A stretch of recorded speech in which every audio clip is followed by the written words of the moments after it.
ladies and gentlemen, welcome to what will be Under the Skin.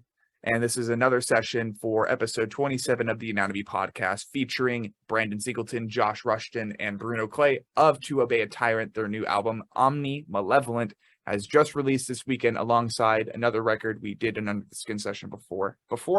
I said that wrong. And Spite's Dedication to Flesh. Huge weekend for metal. So right off the bat, basically, Brandon, go ahead and provide me a back of the book summary of this record. Like, what is the overlaying lyrical theme that is going on here? Right. So basically, we wanted it to be as evil as possible. Really, it's going to be a major Blackened deathcore album. So I was thinking to myself, what's the opposite of God? And God is meant to be omnibenevolent, all loving. He's meant to be omniscient, like all seeing. So I was like, instead of omnibenevolent, it would be omnimalevolent, which is all evil, like it's complete evil. Right. And all of the songs on the album are you basically like about demonic entities and just different scenarios really that are just evil. It's just all evilness. Track one is Sermon of Serpents.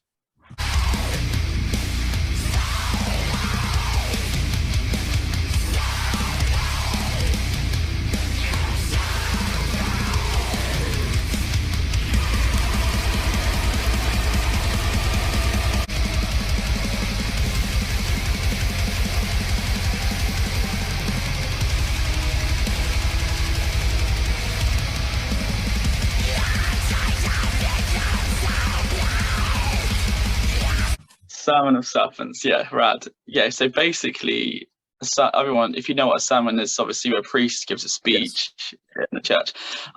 So it's about basically the priest is convincing all the people that attending the sermon, convincing them like that he's a nice guy and all this, but really he's actually it's like a demon in disguise. And he's teaching. He's basically leading them astray to become evil, to become like a cult, some sort of a cultist, I guess.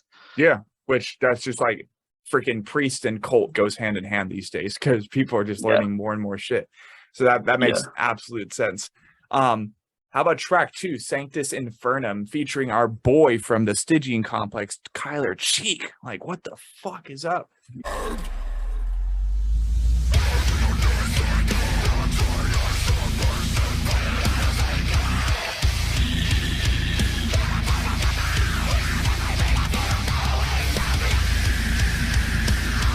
Oh, that's Kyler. Woo!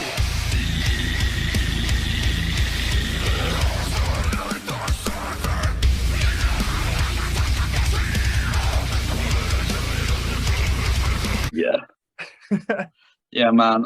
That's Latin as well. Josh made that name up. That's one of Josh's titles. Sick. That means holy hell. Okay, cool. It's complete opposites, but it fits as well. Yeah, that's badass. And I got major inspiration from that one, from Dante's Inferno. Sweet. Like, the lyrics are basically me talking about all of the circles of hell and the atrocities that happen in hell to the people that are within these circles. And Kyler's section is the last circle, which is really brutal.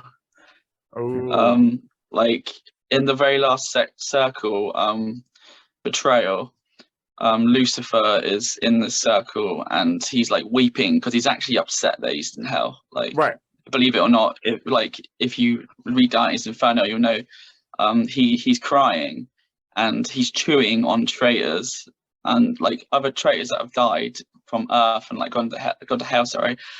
He chews on them for eternity, and he like cries, and it says his tears mix with blood and froth from people that he's chewing, and then the froth and blood freezes on his face.